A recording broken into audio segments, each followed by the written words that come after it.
Speaker sir, it's obvious to the whole country.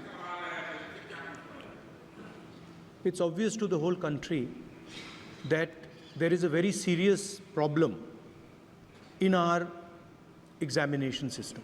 This is not just a question of NEET, it is in all the major examinations. Now, the minister has blamed everybody except himself, right? I don't even think he understands the fundamentals of what is going on here. आप प्रश्न क्या है आपका? आ रहा हूं sir ये मैं question को सेटअप कर रहा हूं। इसलिए प्रश्न पूछते हैं। ये the issue is that there are millions of students in this country who are extremely concerned at what is going on and who are convinced that the Indian examination system is a fraud.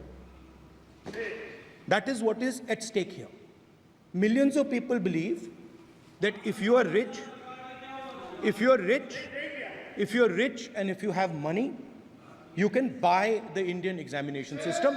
And by the way, and this is the same feeling that the people in the opposition have. And that is why we are asking some very simple questions to Honorable Minister. Number one, as this is a systemic issue, what exactly are you doing to fix this issue at a systemic level? Yes. That's the first question. Okay, question में चल रहा है अभी। Please. अब मैं मंत्री जी मैं एक बार बोल दूं इस बात पे। चलो मंत्री जी आप शॉर्ट में जवाब दो, फिर मैं बोल ही देता हूं। आज आप शॉर्ट में जवाब देना। अध्यक्ष महोदय, मेरे जो शिक्षा है, मेरे जो संस्कार है, मेरे जो सामाजिक जीवन है, मेरे को मेरे राज्य की, मेरे सूबे की जनता की स्वीकृति मिली है। मैं किसी की, मेरे बौद्धिक और मेरे संस्कार की सर्टिफिकेट मेरे को सारी सदन में किसी से नहीं चाहिए। देश की प्रजातंत्र में चुन के मेरे नेता प्रधानमंत्री मोदी जी को प्रधानमंत्री की भूमिका दिया है। मैं उनकी निर्णय से यहाँ उत्तर दे रहा हूँ सदन को। बाकी ये कहना चिल्लाने से सच झूठ नहीं हो जाएगा साहब। ये जो कहा गया देश की अभी की एग्जामिनेशन सिस्टम रबिश है सर, इससे दुर्भाग्यजनक बयान देश की नेता प्रतिपक्ष का कुछ नहीं हो सकता है सर। मैं कठोर शब्द से उसको निंदा करता हूं।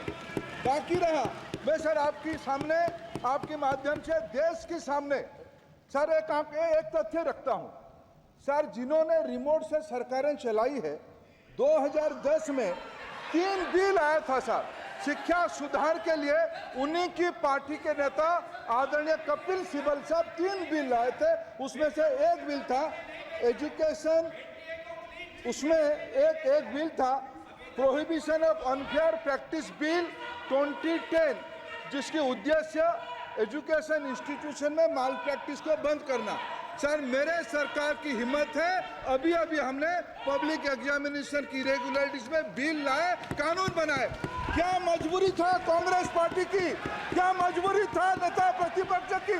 उन्होंने उस बिल को उल्टा किया, किसकी दबाव में उल्टा किया? क्या निजी मेडिकल कॉलेज की दबाव में, उनकी घूसखोरी की दबाव में उन्होंने उस बिल को उल्टा किया था? सच सुनने की सामने है ये।